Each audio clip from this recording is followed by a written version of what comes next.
Hola a todos, muy bienvenidos a nuestra segunda presentación Zurich Virtual. Recuperación de los mercados desarrollados en contraste con lo que pasa en Chile. La reciente aprobación por parte del Congreso del retiro del 10% de los fondos de las AFP. Las medidas de mitigación del Banco Central. Todo lo anterior será parte de la presentación que nos entregará a continuación Ricardo Consiglio. Ricardo es ingeniero comercial de la Universidad de Chile, con un magíster en Economía y Finanzas en la Universidad de Warwick, Inglaterra. Tiene 20 años de experiencia profesional y ha desarrollado su carrera en el Banco Central como gerente de mercados internacionales y en la RAIN-Vial como gerente de estudios. Adicionalmente, es profesor de economía de las más importantes universidades del país. Si alguno quiere hacer alguna pregunta, tiene que ir a la parte superior derecha de la pantalla y serán respondidas todas al final de la presentación. Muchas gracias.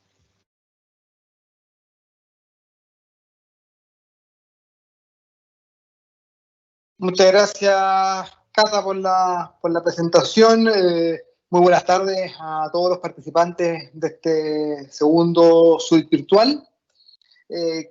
Creo que ya podemos comenzar. Si podemos ver, por favor, la presentación en pantalla. Como señaló Catalina, hoy día queremos hablar un poco respecto de qué es lo que ha ocurrido en los mercados globales y cómo eso ha estado impactando a Chile en las últimas semanas, y terminar focalizándonos un poco en un tema que está hoy día muy de moda, y prácticamente estamos todos preocupados de qué es lo que va a ocurrir al final del día con este 10% del retiro de las AFP. Si podemos ir, por favor, a la siguiente slide. Tenemos aquí un pequeño resumen de cuáles son los principales hechos económicos a nivel global. Hemos visto en términos generales que los datos de los mercados desarrollados hasta el mes de junio, particularmente en Estados Unidos, han sorprendido positivamente al alza.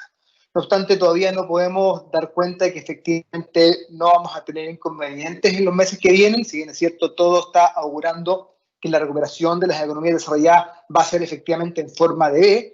No obstante, hemos visto en las últimas semanas un incremento en el número de contagios, en particular en Estados Unidos y en Europa, que nos hace mirar con cierta cautela lo que puede ocurrir en las próximas semanas. No obstante, nuestro escenario base sigue siendo que esto es un tema más bien aislado, que no generará nuevas cuarentenas o nuevos cierres de los principales mercados desarrollados, pero de todas formas es algo que tenemos que estar atentos y tenemos que ver qué es lo que ocurre.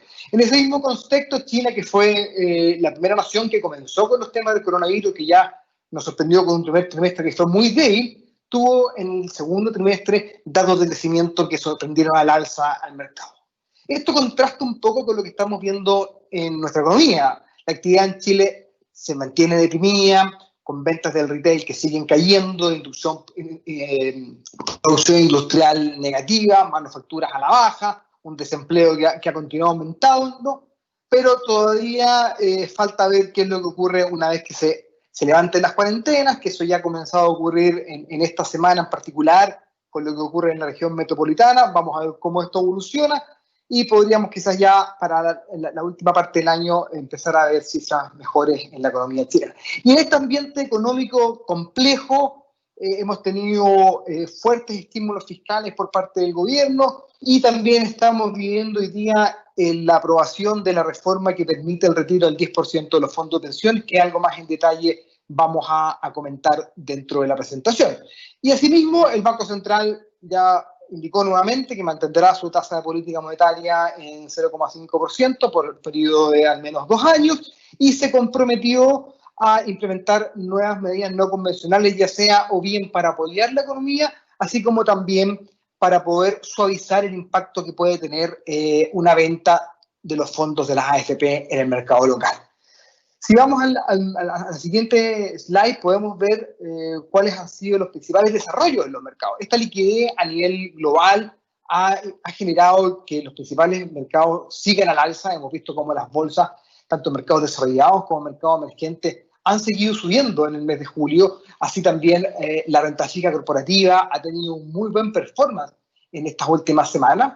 Y esto como consecuencia de básicamente una alta liquidez global que creemos que se va a mantener en los próximos meses y seguirá siendo el principal driver de las economías. También esta mejora de las economías desarrolladas ha generado un aumento en el precio de los commodities, en particular en lo referido a lo relevante para nosotros, el cobre ya ha recuperado los niveles que vimos a principios de año, y también el oro, sorpresivamente, ha alcanzado máximos históricos, transándose en torno a $2.000 en el día de hoy. Esto también ha llevado consigo a una depreciación global del dólar, que ha generado que las monedas emergentes, incluida también el peso chileno, muestren importantes apreciaciones en las últimas semanas. Podemos discutir después cuál es el efecto o no que pueden tener estas expectativas de venta de los fondos de pensiones para la apreciación del peso chileno, pero sí es cierto de que gran parte de esta fortaleza que han mostrado las monedas emergentes en las últimas semanas es también consecuencia de un dólar global que está más débil en los últimos tiempos. Respecto a los activos locales, hemos visto volatilidad, un IPSA que ha subido al comienzo de mes, luego tiende a bajar producto de la incertidumbre de los fondos pensiones. Cuando el resto de los mercados emergentes subía, el IPSA caía, pero ya nuevamente vimos cierta recuperación que lo deja más o menos en los mismos niveles de comienzo de mes. O sea, en este escenario más positivo desde la perspectiva internacional, con cobre subiendo, con dólar depreciándose, con monedas emergentes apreciando, creo que Chile empieza una segunda parte del año que, de no mediar una propagación mayor del virus, podríamos empezar a ver quizás cifras menos negativas para tener algo más de optimismo quizás hacia finales de año. Si pasamos a la siguiente slide para empezar a ver cómo ha evolucionado las proyecciones económicas del mundo, un poco recordar que a principio de año todos teníamos la expectativa de que el mundo iba a crecer 3,7% en este año. Estas son cifras de la encuesta de Bloomberg, que se va actualizando periódicamente. Hoy día ese número es justamente al contrario. La economía mundial se contraería 3,7%, pero quizás lo destacable de esto, o lo que tenemos que mirar ahora es, más allá del número, es ver que esa caída en las proyecciones económicas del mundo desarrollado que vimos a contar de marzo y que se mantuvo hasta mayo-junio, al menos ya se ha estabilizado. Efectivamente, el mundo desarrollado ya parece haber tocado piso, e incluso si vamos a ver la línea verde que nos muestra las expectativas de China, en el último mes de julio las expectativas de crecimiento para la economía china han mejorado en el margen, pero al menos son buenas señales que podemos tener para China. Por otro lado, en el gráfico de la derecha tenemos la región. Latinoamérica se ha visto bastante dañada por el efecto del coronavirus y efectivamente, a diferencia del mundo, todavía seguimos viendo que las proyecciones tienden a caer en muchos casos y en algunos casos ya se comienzan a estabilizar. Pero probablemente ya para la segunda parte del año deberíamos ver proyecciones que se estabilizan en torno probablemente a las expectativas actuales, que sí, de todas formas son números bastante complicados para la región y bastante desafiantes, pero podríamos estar viendo quizás ya algo de luz al final de este túnel. Si vamos a la siguiente para poder ver qué es lo que estamos viendo en los mercados desarrollados, después movemos a China y finalmente terminar en el caso de Chile, tenemos el gráfico de la izquierda mía, el índice de sorpresas económicas que publica Citibank.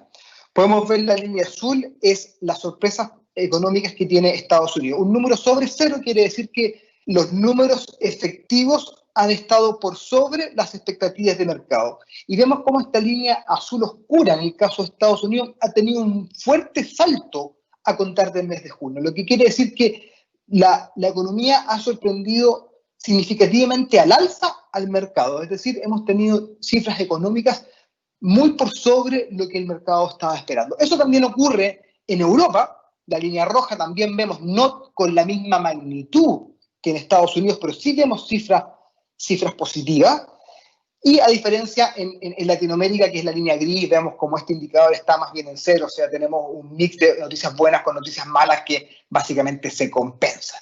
Y a la derecha tenemos el principal riesgo, que es cómo va a continuar evolucionando los nuevos casos de COVID, en particular en los mercados desarrollados, y aquí quisimos ver el ejemplo de Estados Unidos, y vemos cómo a contar de finales de junio, principios de julio, vemos este rebrote de casos en Estados Unidos que pareciera que ya en la punta al menos se estaría estabilizando y contrasta quizás con lo que estamos viendo en Chile, en donde efectivamente hemos visto una mejora importante en las últimas semanas respecto de lo que está pasando en los datos de coronavirus. En la siguiente slide vamos a ver principales cifras que han venido apareciendo en Europa, también una historia muy similar, quizás con matices y con niveles un poco más bajos que en Estados Unidos, pero producción industrial muestra un rebote en el mes de mayo, las ventas del retail también rebotan con mayor fuerza, o sea, el sector comercio efectivamente estaría liderando esta recuperación de Estados Unidos, de Europa, perdón, donde además tenemos una zona euro que se ve más resiliente luego del acuerdo acordado por la Unión Europea de este fondo de recuperación de 750 billones de euros que considera garantías como nuevos préstamos, que es muy positivo desde una perspectiva económica, pero también está dando cuenta de algún acuerdo fiscal que podría llevar a Europa hacia una mejor situación en los años que vienen. Este fondo básicamente permite que los países no tengan que endeudarse y continúen incrementando sus niveles de deuda PIB, ya que es la misma Unión Europea la que va a financiar ese tipo de deuda. Y en ese contexto también vemos las cifras de los PMI, del sector de las empresas, manufactura, servicios, que han mostrado un fuerte rebote en el mes de junio. Y pasando a la siguiente slide, podemos ver cómo se ha comportado la economía china, lo que conversábamos al comienzo de esta charla, una fuerte caída de 6,8% del PIB año contra año en el primer trimestre del año, que muestra un contraste, un crecimiento de 3,2% en el segundo trimestre, que si bien es cierto, cuando vemos en trayectoria, es bastante bajo respecto a lo que estamos acostumbrados para ver en la economía china, ya está dando cuenta de una recuperación que también lo muestran los indicadores más de la punta, como son la producción industrial, que ya está en terreno positivo, las ventas del retail, que se están acercando también, y la inversión en activos fijos, que también ha mostrado recuperación importante, y eso también ha afectado en forma positiva al precio de los commodities, particularmente al precio del cobre. Ya pasando un poco a Chile, y en la siguiente slide tenemos información respecto al desempleo y del consumo. La fuerza laboral se ha caído con fuerza en el último mes de mayo, 13% año contra año, con un desempleo que publicado por el Instituto Nacional de Estadística que está sobre el 11%. Creo que es importante señalar el efecto positivo que ha tenido el programa de protección de empleo, que hoy día tiene del orden de 700.000 trabajadores con el vínculo laboral que continúa con sus empresas, pero suspendidos y siendo financiados por el Seguro Cesantía. Si no, ese desempleo de 11% podría haber estado por sobre incluso del 20% si es que esas personas perdieran el vínculo laboral. Y esta caída en la masa laboral, esta fuerte caída en el empleo, esta caída en las horas trabajadas, esta desaceleración importante del crecimiento de los salarios ha llevado a que la masa salarial o la capacidad de compra que puedan tener los hogares se vea impactada en forma importante, y eso estaría dando cuenta de esta caída significativa que hemos visto en los datos de consumo en los últimos meses. Ya moviéndonos quizá al tema de pensiones y este retiro que ya ha sido aprobado y que a contar del jueves podrá ser implementado por los cotizantes o por los trabajadores de Chile. Si vemos en el siguiente slide, nosotros hemos hecho algunas estimaciones de cuánto podría ser este número. Llegamos a cifras del orden de 7,5% del PIB, dependiendo de cuántas personas efectivamente retiren, pero si es que nos vamos a los márgenes, a lo máximo que se podría retirar, estimamos que estas cifras podrían estar del orden de 19.000 millones de dólares, cifra bastante relevante, que es, como digo, 7,5 puntos del PIB. Ahora, ¿quiénes son los que más van a poder retirar? Bueno, un 43% de los afiliados van a poder retirar el mínimo de $1.000.000, 35 UF.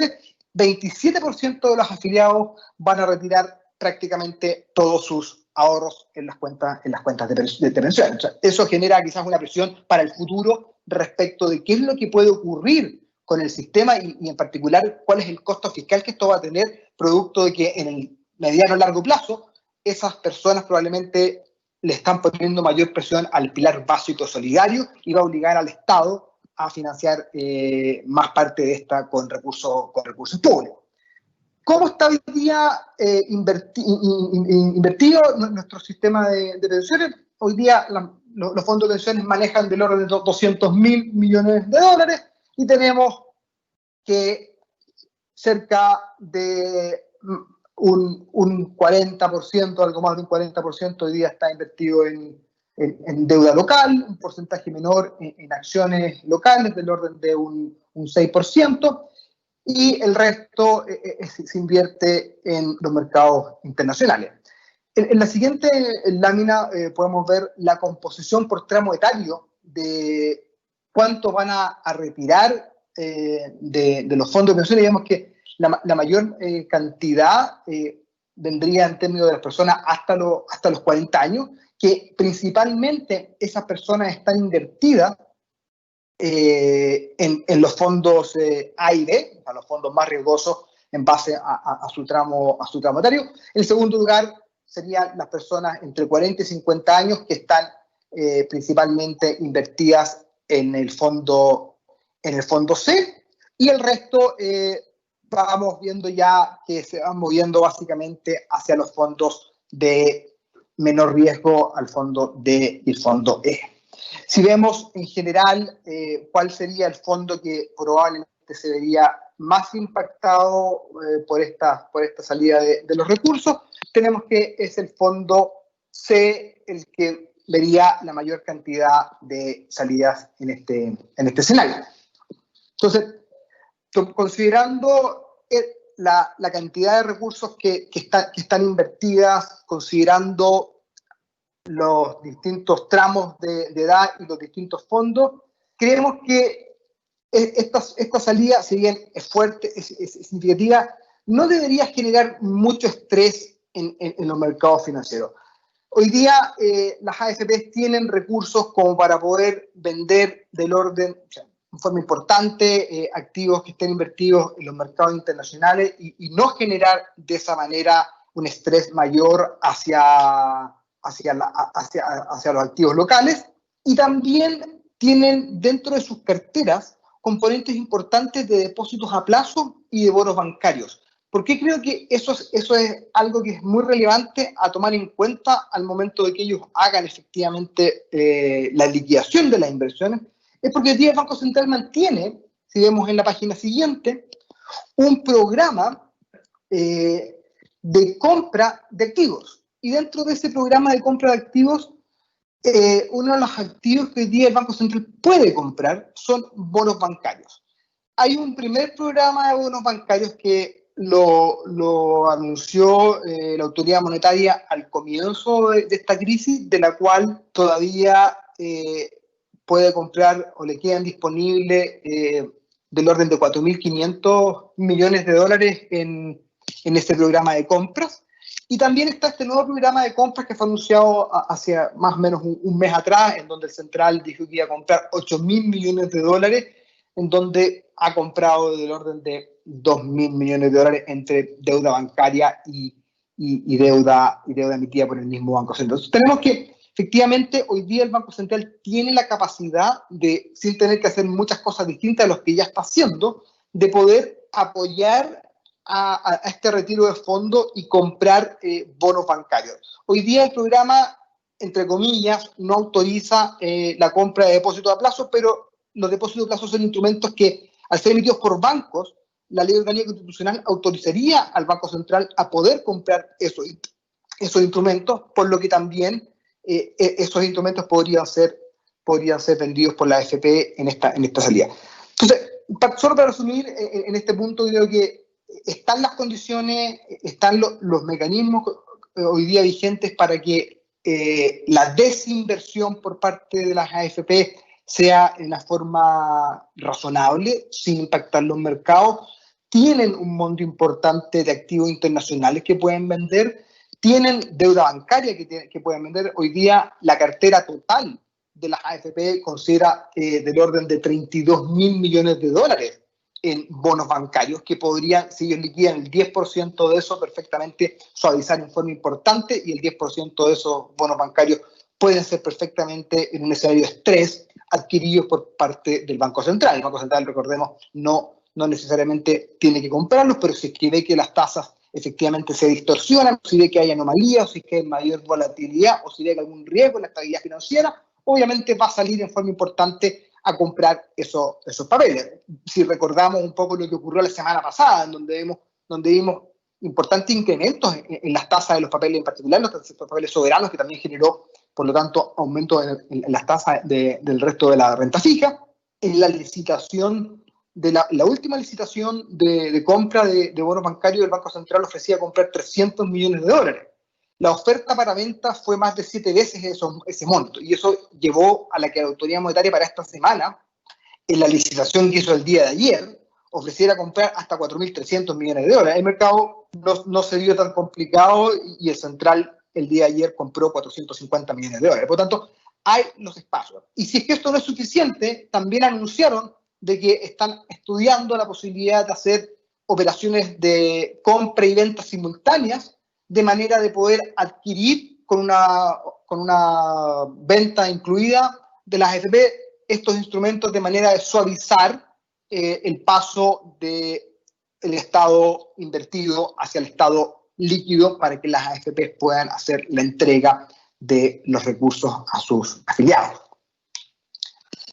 Si vamos a la siguiente, y para ir un poco a lo que está pasando en el mercado antes de movernos a la conversación con Catalina, como les decía al comienzo, el dólar en Chile, el peso más bien dicho, se ha apreciado, pero esa apreciación también viene en línea con una copia importante de ver nuevamente una correlación entre el precio del cobre y el tipo de cambio. A principios de este mes habíamos visto que el cobre subía, pero que el peso se depreciaba. Después, obviamente, eso se vuelve a copiar. No quiero decir de que no haya ningún impacto potencial por las expectativas de venta de activos internacionales que pueda tener el tipo de cambio, pero creo que también es importante lo que está pasando a nivel global, en donde claramente el dólar se ha depreciado, y eso hace que el resto de las monedas nos apreciemos respecto a él. Eso es lo que podemos ver en el gráfico de la derecha, donde tenemos la evolución del dólar global en las últimas semanas, y efectivamente vemos esa caída importante que ha tenido la moneda americana en el mes de julio. Si pasamos a la siguiente, otro evento importante que ha pasado, que hemos visto en los mercados, es el precio del oro. Aquí nosotros quizás estamos estimando que este mayor valor del oro, a diferencia de lo que puede haber ocurrido a principio de año, que estaba más referido hacia una aversión al riesgo por parte de los inversionistas, yo creo que hoy día hay un mix de cosas. Tenemos por un lado el efecto de potenciales mayores inflaciones en el mundo por estos estímulos fiscales y monetarios que han hecho, por ejemplo, en el caso de Estados Unidos, que las compensaciones inflacionarias, después de alcanzar un mínimo en el mes de abril, estén teniendo un fuerte rebote, cierto, bastante por debajo de los promedios históricos, pero vemos cierto crecimiento en la inflación, y esa inflación es porque hay una mayor cantidad de liquidez, mayores recursos que están dando vueltas, y cuando la economía realmente se recupere, esa liquidez va a pasar a consumo, y eso va a terminar en precios. Y por otro lado también tenemos tasas reales que están muy negativas en Estados Unidos.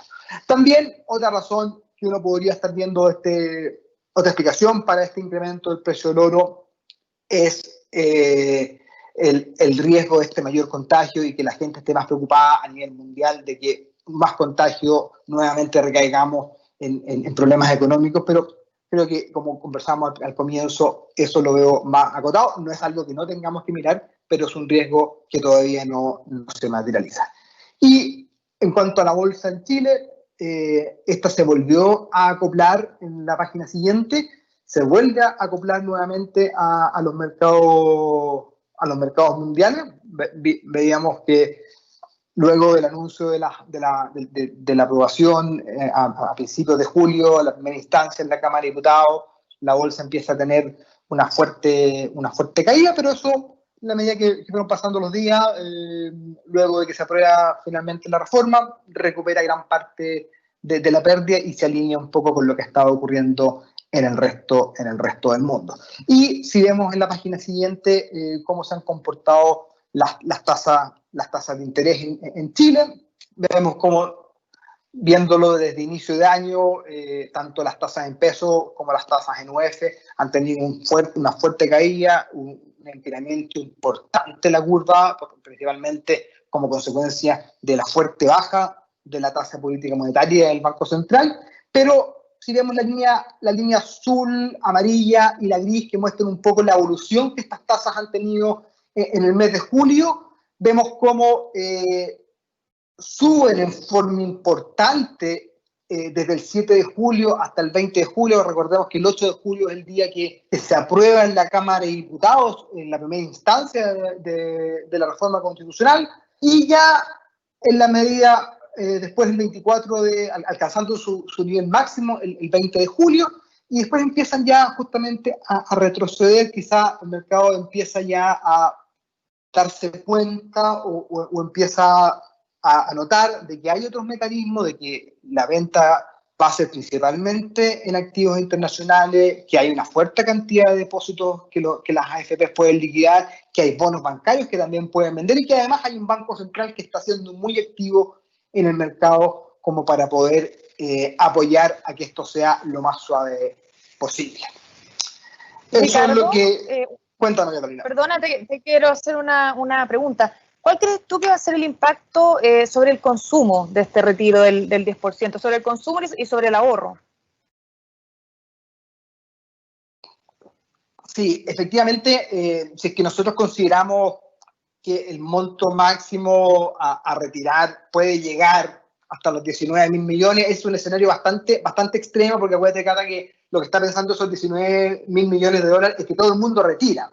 Eso puede ocurrir, pero un poco cuando uno mira la experiencia que tuvimos en Perú, no retiró menos gente. Si es que vemos distintas encuestas que han salido últimamente, la CADEM, una encuesta de la Cámara de Comercio de Santiago, el retiro va a estar más o menos entre 80 y 85% de los afiliados, que igual es un número bastante importante de los 19.000 millones. Entonces, haciendo esos supuestos, viendo que se van a retirar entre un 80 y un 85% de los fondos, considerando también las distintas encuestas que hemos visto en qué se va a gastar esos fondos, vemos que si es que hacemos un promedio ponderado por distintas clasificaciones socioeconómicas, en torno al 35% del gasto va a ir hacia mayor consumo de bienes, de alimentos básicos, o sea, básicamente para poder ir el día a día y poder comer. Eso creo que va a ser el principal uso, y eso es lo que dan cuenta algunas encuestas.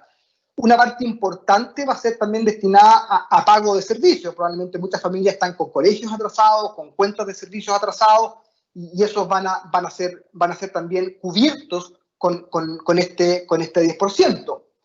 También va a haber gente que va a dedicar parte de esos recursos a pagar deuda.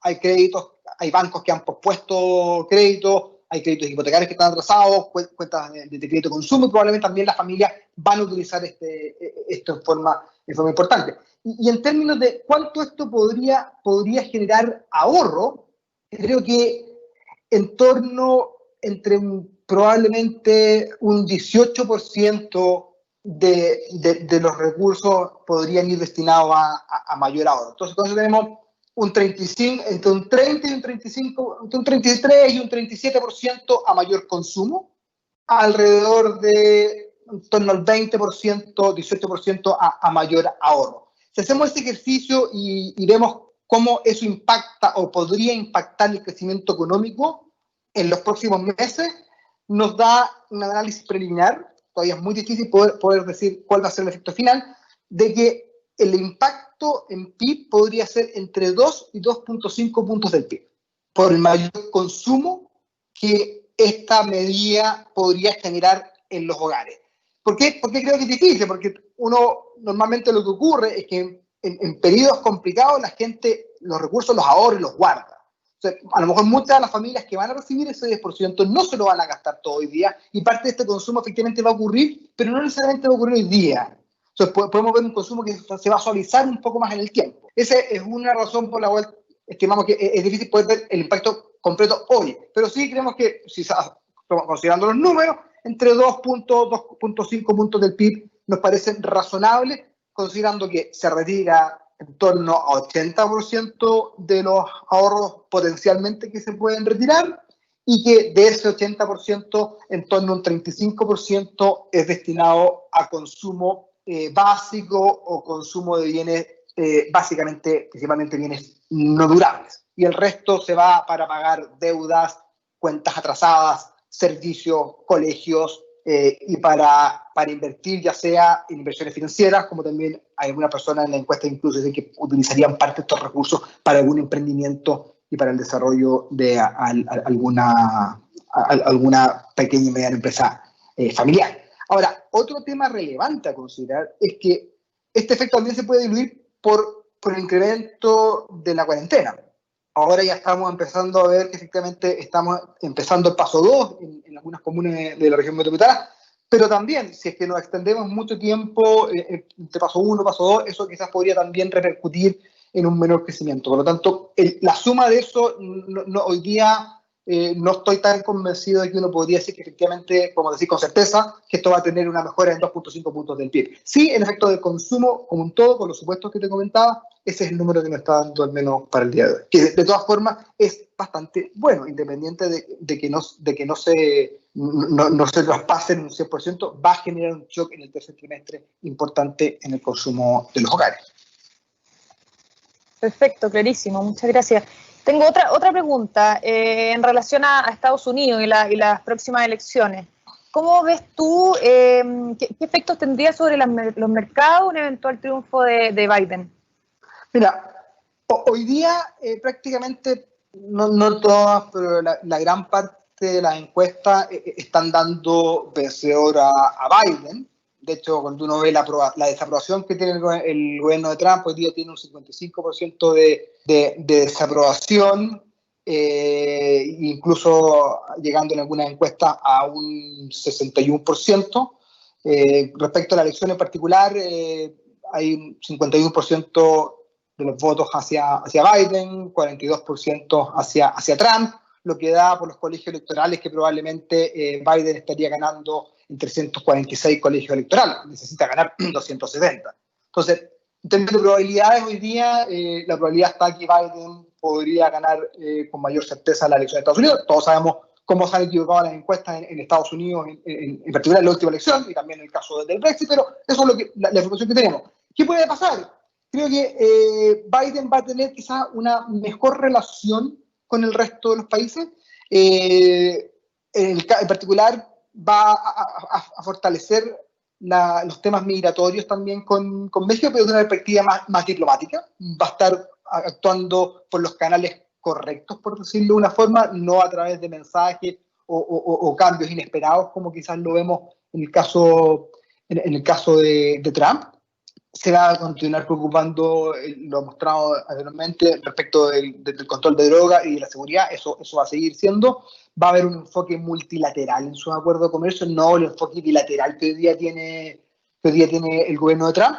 Y con China probablemente va a utilizar todos los canales diplomáticos para resolver las disputas que están pendientes. No espero que los temas se resuelvan de la noche a la mañana, pero sí al menos que nos vamos a mover hacia canales diplomáticos y que vamos a poder tener cierta certeza de hacia dónde va el mundo y qué es lo que puede ocurrir. Eso en términos generales, para Latinoamérica creo que es positivo. Creo que para el mercado emergente le da cierta certeza de que no vamos a tener estos movimientos de un lado hacia otro que nos han generado tantas volatilidades en el comercio internacional y prácticamente en el precio de los activos. Entonces, por ese lado creo que puede ser positivo para la región. Quizás la nota de cautela, uno la puede ver aquí, que también Biden ha anunciado que va a eliminar varios de los rebajas tributarias que hizo la administración Trump. Y eso tendría efecto en las utilidades de las compañías y por lo tanto podría tener efecto en la bolsa americana. Y ese efecto en la bolsa americana podría en alguna medida traspasarse también hacia la economía emergente. Pero creo que en términos generales no lo veo como algo complicado, no lo veo como que vayamos a tener un gran riesgo si es que esto ocurre. De hecho, por el lado del comercio, no va a solucionar los problemas, pero al menos nos va a dejar en una situación bastante más, con más certeza que la que estamos viendo hoy día. Perfecto, Ricardo, muchas gracias. Dejo ahora con ustedes para presentar la segunda parte, Daniel Orellana, gerente de Wealth Management.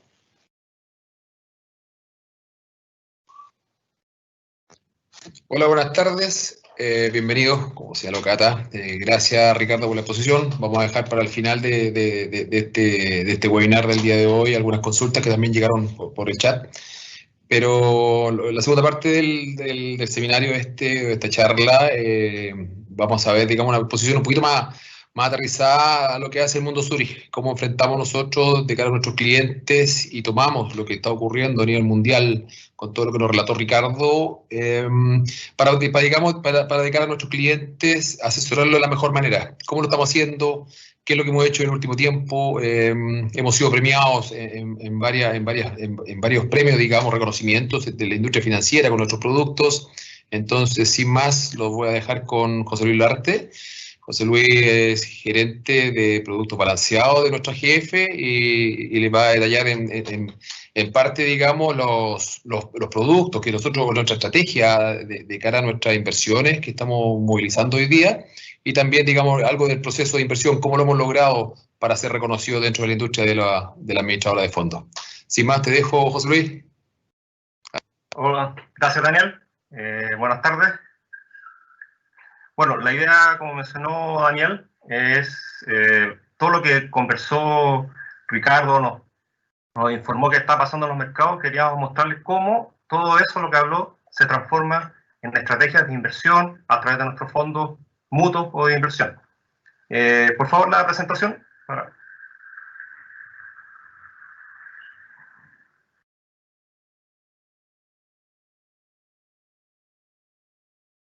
Gracias.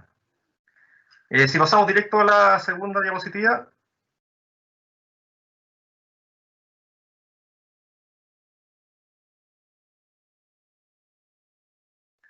La siguiente diapositiva, la idea es mostrarles nuestro asset allocation.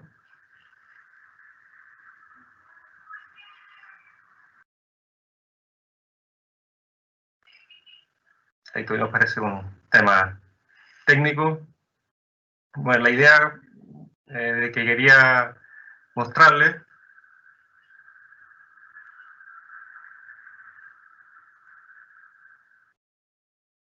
ahí sí. Cómo nosotros como equipo de inversiones o como agente de Zurich trasladamos todo lo que está pasando en el mundo hacia nuestros productos, porque obviamente los clientes nos preguntan, ya, ¿qué está pasando? ¿Cómo lo hacemos? ¿Cómo invertimos?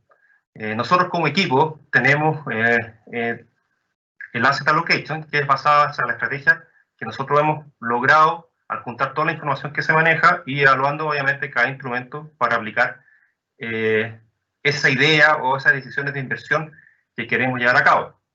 Por ejemplo, acá en este cuadro que ven en esta diapositiva se ve el Asset Allocation de un perfil de riesgo moderado, en el cual tenemos un 55% de renta fija, un 40% en renta variable y un 5% en inmobiliario.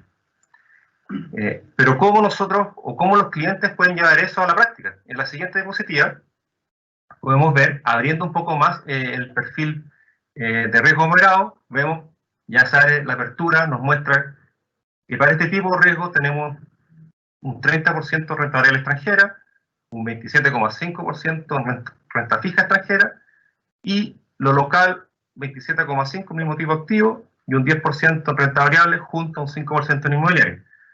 Y eso, si un cliente quisiera aplicar esa estrategia, nosotros le ofrecemos esta diversidad de productos, con lo cual arma este asset allocation para un perfil de riesgo moderado, en el cual nosotros podemos ver entre varios, por el lado de renta extranjera, productos de Estados Unidos, Europa, emergente, y en aquellos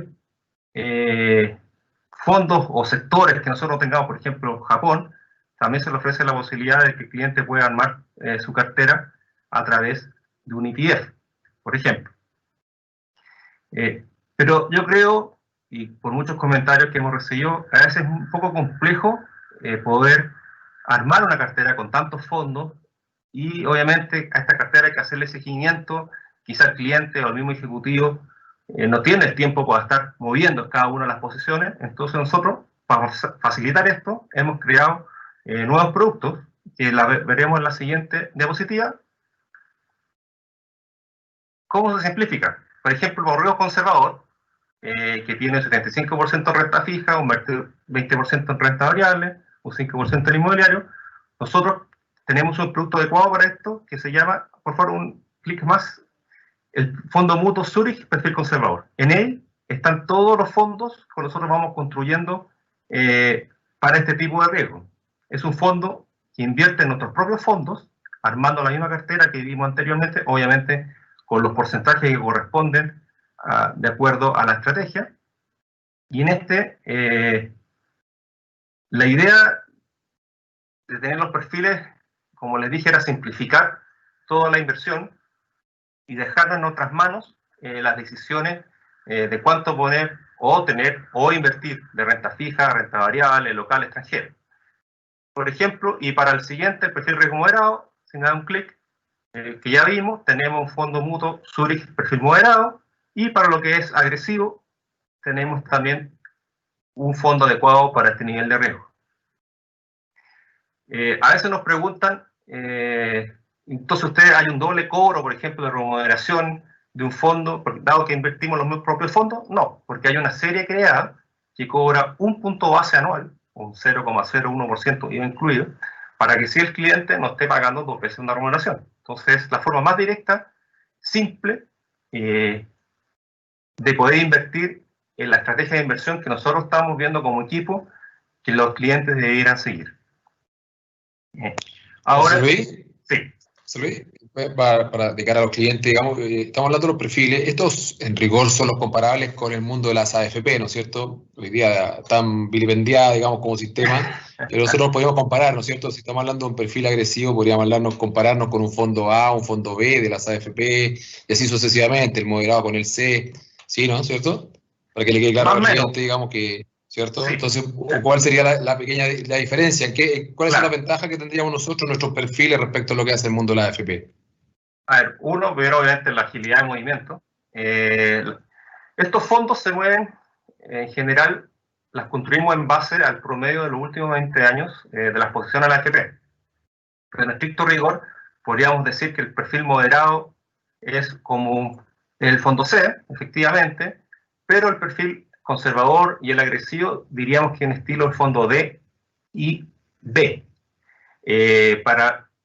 Tenemos productos también, que son los fondos proyección, en los cuales dice que nosotros, la idea es monitorear las carteras de la AFP, seguir lo que están haciendo, y obviamente las mismas decisiones en cuanto a cuánta renta fija o cuánto renta variable, extranjera o local vamos a tener, se aplica en esos fondos también. La idea es que nuestras ideas de asset allocation se reflejen en todos los fondos balanceados, obviamente de acuerdo a su perfil de riesgo y a su inversión local, extranjera o solo extranjera. En la siguiente diapositiva, el proceso de inversión, déjame ahí, por favor, gracias.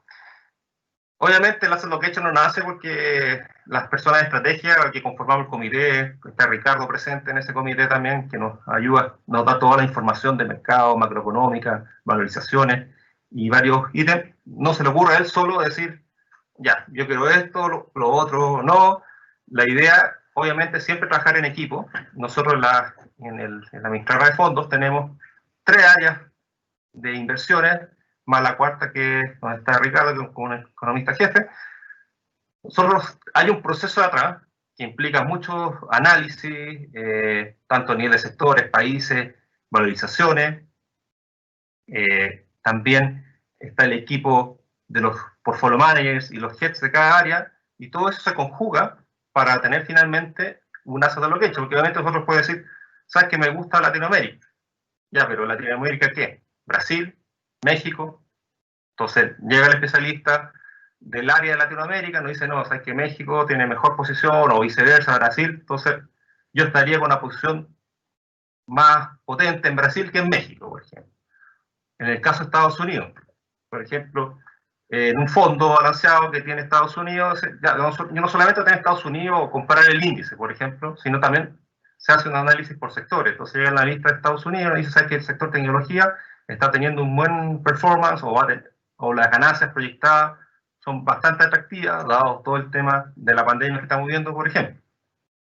Aparte, viene el ingrediente que nos da Ricardo, que es la visión económica, las tendencias, y de acuerdo a los modelos que van arrojando la expectativa o las proyecciones, se va construyendo el asset allocation. Para que ya no solamente lo decidimos las personas que somos los jefes de área, sino trabaja todo el equipo en forma colaborativa y obviamente cada uno en su especialidad va aportando para crear este asset allocation. En la siguiente diapositiva quería mostrarles de forma breve, rápida, toda la gama de categorías de inversión que tenemos a nivel de fondos mutuos. Como saben, tenemos fondos money market, experto, que es todo lo que es renta fija a corto plazo. También tenemos fondos de money market dólar, de renta fija nacional, renta fija internacional. La oferta que existe en Zurich AGF es bastante rica. Incluso tenemos productos bastante específicos, como tenemos un ETF del MSCI Small Cap Chile, que invierte en empresas de pequeña y mediana capitalización local. También tenemos por el lado extranjero, tenemos fondos ESG, LATAM. También tenemos fondos balanceados que solo invierten en inversiones extranjeras, o sea, renta fija y renta variable internacional. En la siguiente tenemos la otra capa, que son los fondos de inversión, en los cuales también mantenemos una amplia oferta de categorías, pasando desde la renta fija nacional hasta fondos de deuda privada, pasando por balanceado, renta fija internacional, renta variable internacional y también fondo inmobiliario, que ahí contamos con dos productos, que es el Property, que es un fondo inmobiliario internacional, y el fondo renta residencial, que es un fondo inmobiliario local. En la siguiente, ya para ir cerrando la presentación, para el espacio de las preguntas, mostrarles a grandes rasgos cómo el asset management o los montos administrados que nosotros tenemos. A junio de 2020 manejamos alrededor de 1,1 billones de dólares y la diversificación de activos principalmente estaba manejada por los fondos de renta fija o la categoría renta fija, seguido por money market accionario internacional y balanceado. En la siguiente, tenemos nuestra estructura. Todo el equipo de la AGF es comandado por Marco Salén, que es gerente general, y cada uno de los head o gerentes de área que administramos tanto inversiones como Daniel y Catalina, que ven toda el área comercial. Además, en el área de inversiones contamos con 11 colaboradores más, entre los cuales hay 5 portfolio managers, 6 analistas, y que, como les mencioné anteriormente, embarcamos o estamos dedicados a hacer análisis de los distintos activos, distintos sectores, distintos países, ¿sí?, para llegar a esta idea del asset allocation y así nosotros poderles brindarle una mejor asesoría. José, respecto al asset allocation, entiendo que hay una periodicidad para la revisión de este asset allocation. Sí. ¿Sí? Para que nos contara esto. Y lo otro, dada la coyuntura actual, hoy día, claro, obviamente hay un tema de noticias que van inundando, digamos, que te obligan a tener, digamos, una cierta flexibilidad en este asset allocation que se realiza en el comité.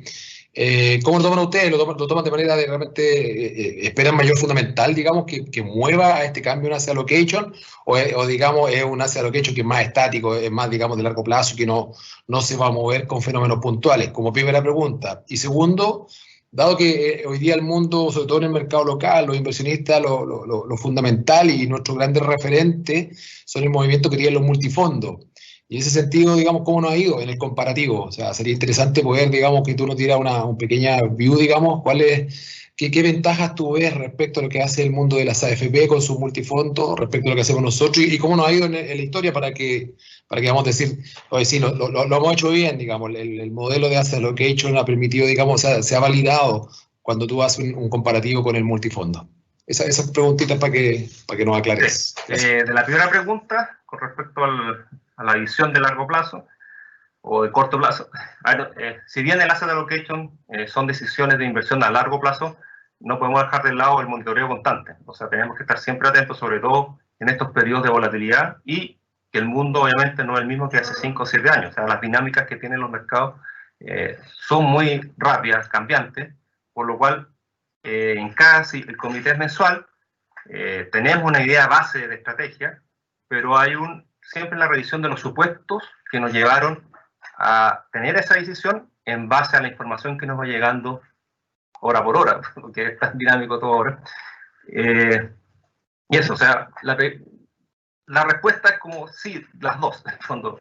Una visión de largo plazo para la parte basal de la allocation, pero siempre con la revisión constante de los términos que llevaron a fijar este asset allocation.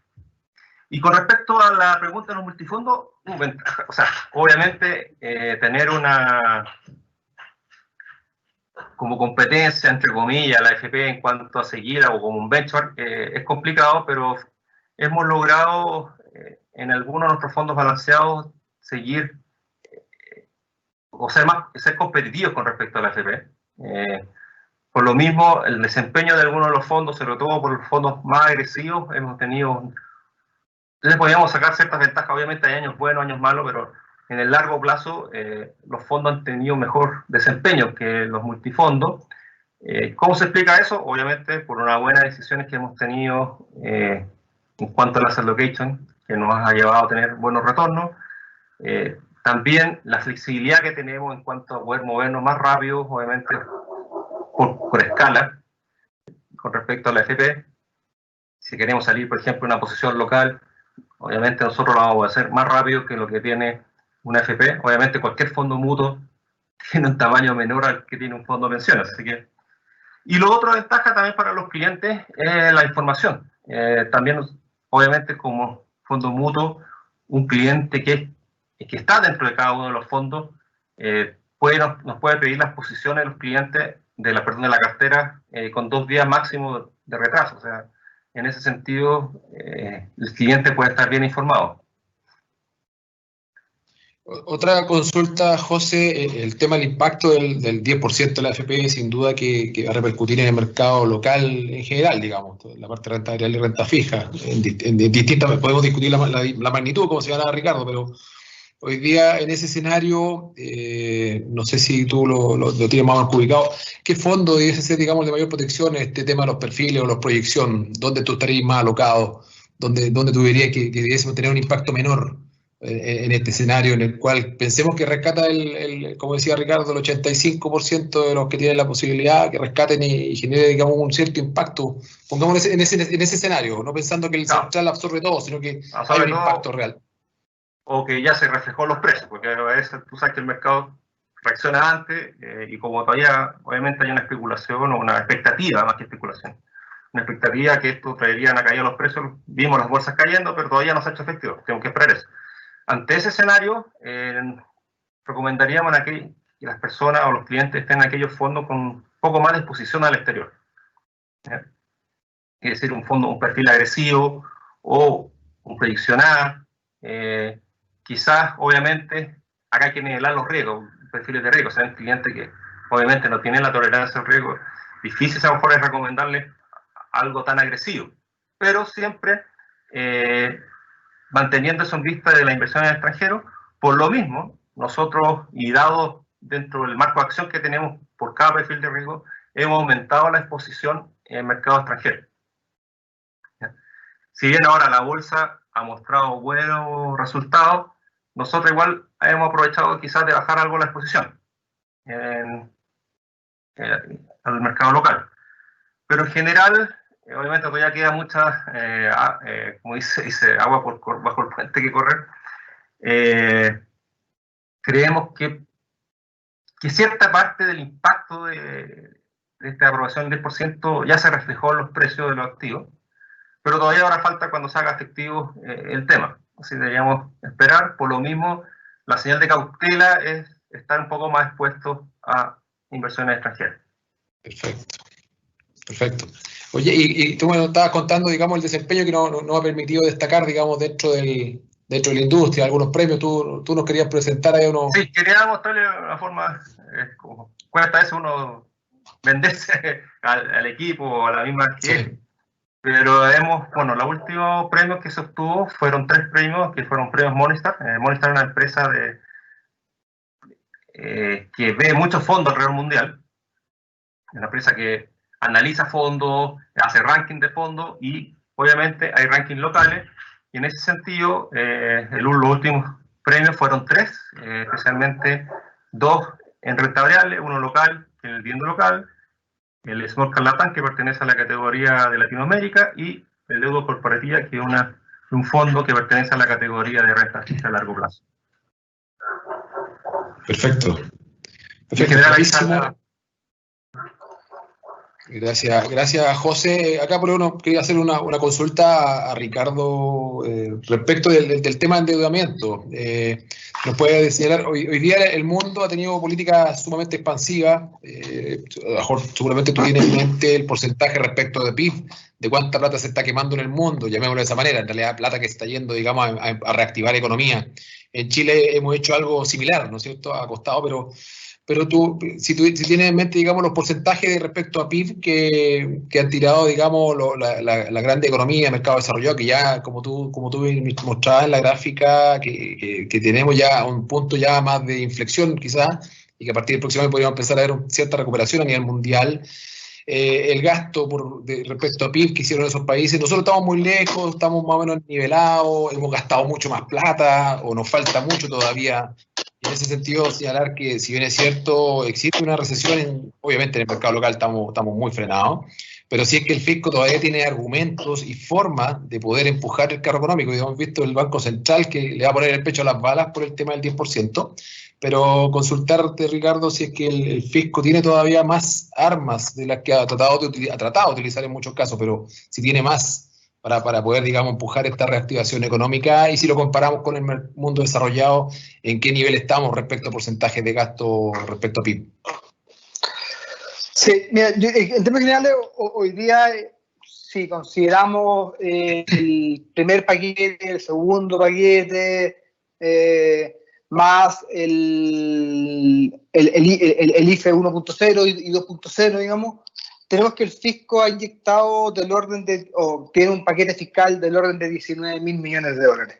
Eso es casi 7,5 puntos del PIB. Está bastante en línea con otras economías de la región. O sea, yo creo que efectivamente tenemos un impulso que es importante, es significativo para nuestro tamaño. O sea, 7,5 puntos del PIB. Obviamente no todo es gasto directo, pero sí son gastos mayores, estímulo monetario, ya sea venga por recursos frescos que se están inyectando en la economía o bien por retrasar algunos pagos de impuestos como ocurrió. Entonces, tenemos esos 7,6 puntos del PIB. A eso le agregamos el acuerdo de los 12.000 millones de dólares que ocurrió un par de semanas antes de todo el tema de la reforma de pensiones, que son casi 5 puntos del PIB. Estamos hablando de que el estímulo fiscal de Chile es de más de 12 puntos del PIB. Si a eso le sumamos todo el estímulo monetario, y no sumamos mucho, pensemos solamente en la compra de bonos por parte del Banco Central, pensemos en todo lo que es la facilidad de crédito contingente, que son 40.000 millones de dólares adicionales. O sea, estamos hablando de un estímulo monetario que supera los 20 puntos del PIB. Entonces, efectivamente, creo que estamos en los niveles de las economías que realmente están preocupadas por eso. Un contraste es México, por ejemplo. En México, es cierto, tiene mucho menos espacio fiscal, tiene un presidente que, si bien es cierto, es de un sentido político un poco más populista, pero en términos fiscales ha sido sumamente responsable, que no ha querido incrementar el gasto, pero eso también le puede traer otros problemas a futuro. Entonces, yo creo que lo que ha hecho Chile es harto. Uno siempre dice que se puede hacer más, se pueden mejorar o ser más eficientes en llegar a ciertos programas sociales, pero cuando uno lo compara a nivel mundo, estamos bastante en el promedio, obviamente por debajo de lo que ha hecho economías desarrolladas, por debajo de lo que ha hecho Estados Unidos en términos fiscales, pero en términos de mercado emergente, creo que estamos en una posición bastante expansiva, y sobre todo por el fuerte, este programa del FOGAPE, la facilidad de crédito contingente. Acuérdate que en el FOGAPE ya hasta mediados de mes se habían generado préstamos por más de 15 mil millones de dólares. Entonces, creo que son cifras considerables para la economía chilena.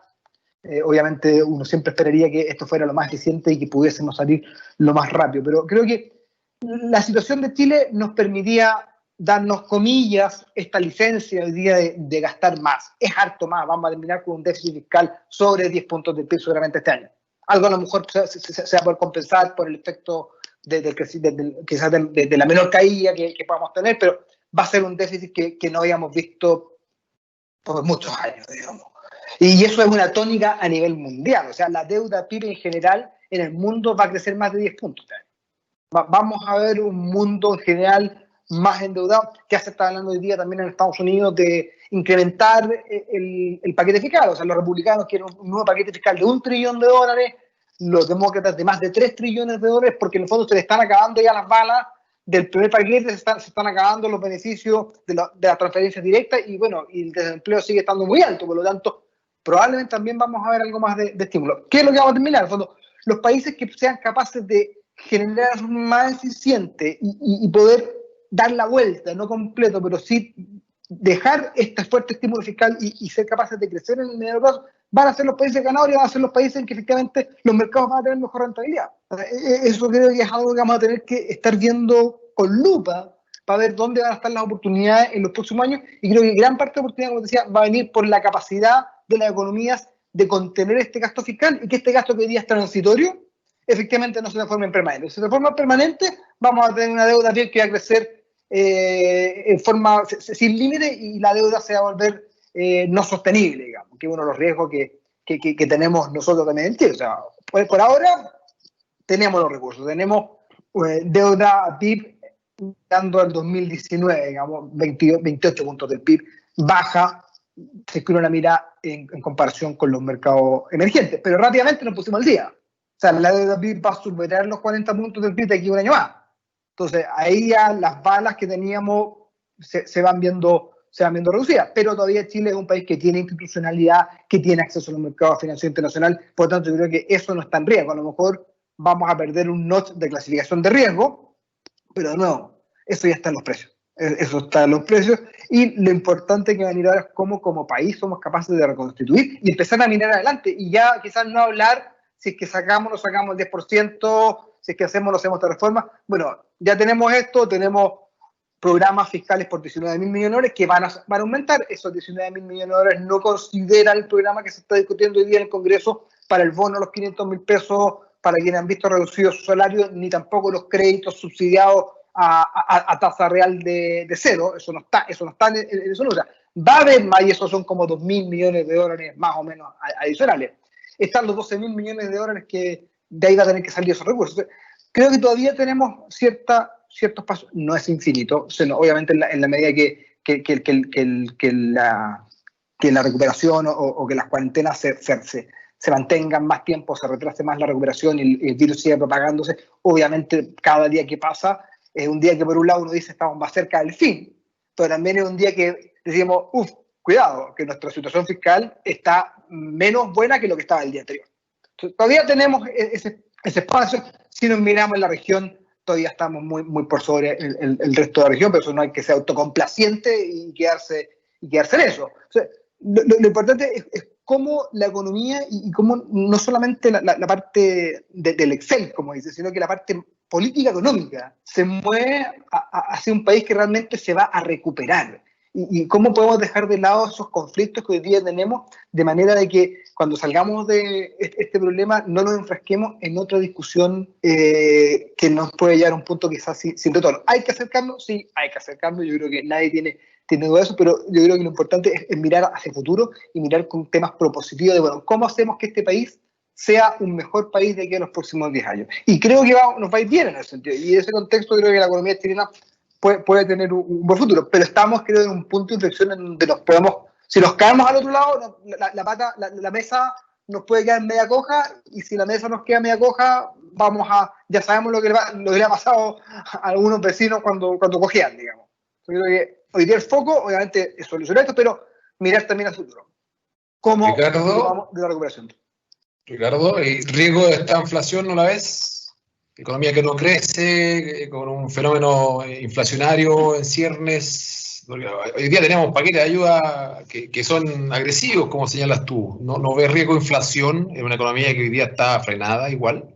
Mire, yo creo que una de las cosas positivas que ha tenido justamente esta crisis es que el riesgo inflacionario, al menos en Chile, no existe. Y en gran parte del mundo, son contados con los dedos de la mano de los países que efectivamente están viendo los temas. Nosotros tenemos un tipo de cambio que, a presiones más, a presiones menos, en la última semana no tiene tanto impacto, o tiene un coeficiente de traspaso menor que el de otras economías emergentes a precios. Por lo tanto, en tipo de cambio en torno a los niveles actuales, pues no creo que hoy día no es drama, ni para mayor inflación ni para menor inflación, si es que se aprecian algunos pesos más. Y lo que nos está liderando es la fuerte caída en la demanda interna. Y esa fuerte caída en la demanda interna hoy día creo que no permite traspasos de mayores precios.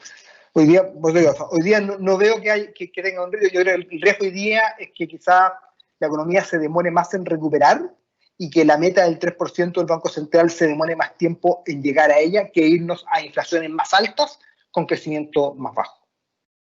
Perfecto, clarísimo. Oye, una consulta para José Luis. Zurich ha destacado por innovación, por tener producto alternativo, el Fondo Inmobiliario Europeo, algún fondo ESG. Hoy día, si nos puedes contar en un par de minutos solamente para cerrar el seminario, respecto del fondo inmobiliario que estaba a puertas de cara a clientes.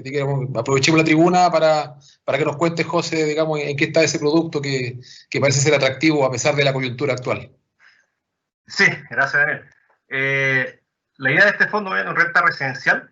Nosotros estamos en periodo de captación de fondos.